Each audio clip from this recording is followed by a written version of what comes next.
នេះជាគម្រោងរូបភាពរបស់ខ្ញុំទាំងអស់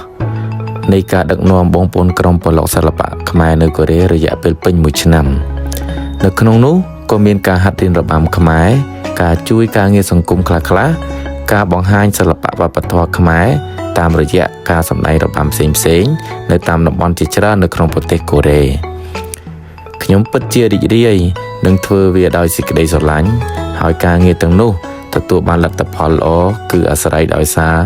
មានការសហការគ្នាល្អសាមគ្គីល្អ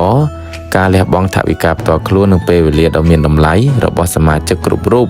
រួមគ្នាជាធ្លុងមួយ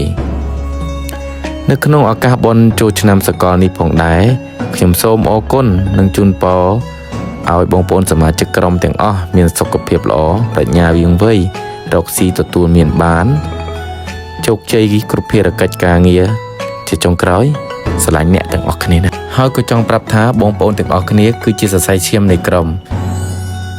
2026ស៊ូស៊ូ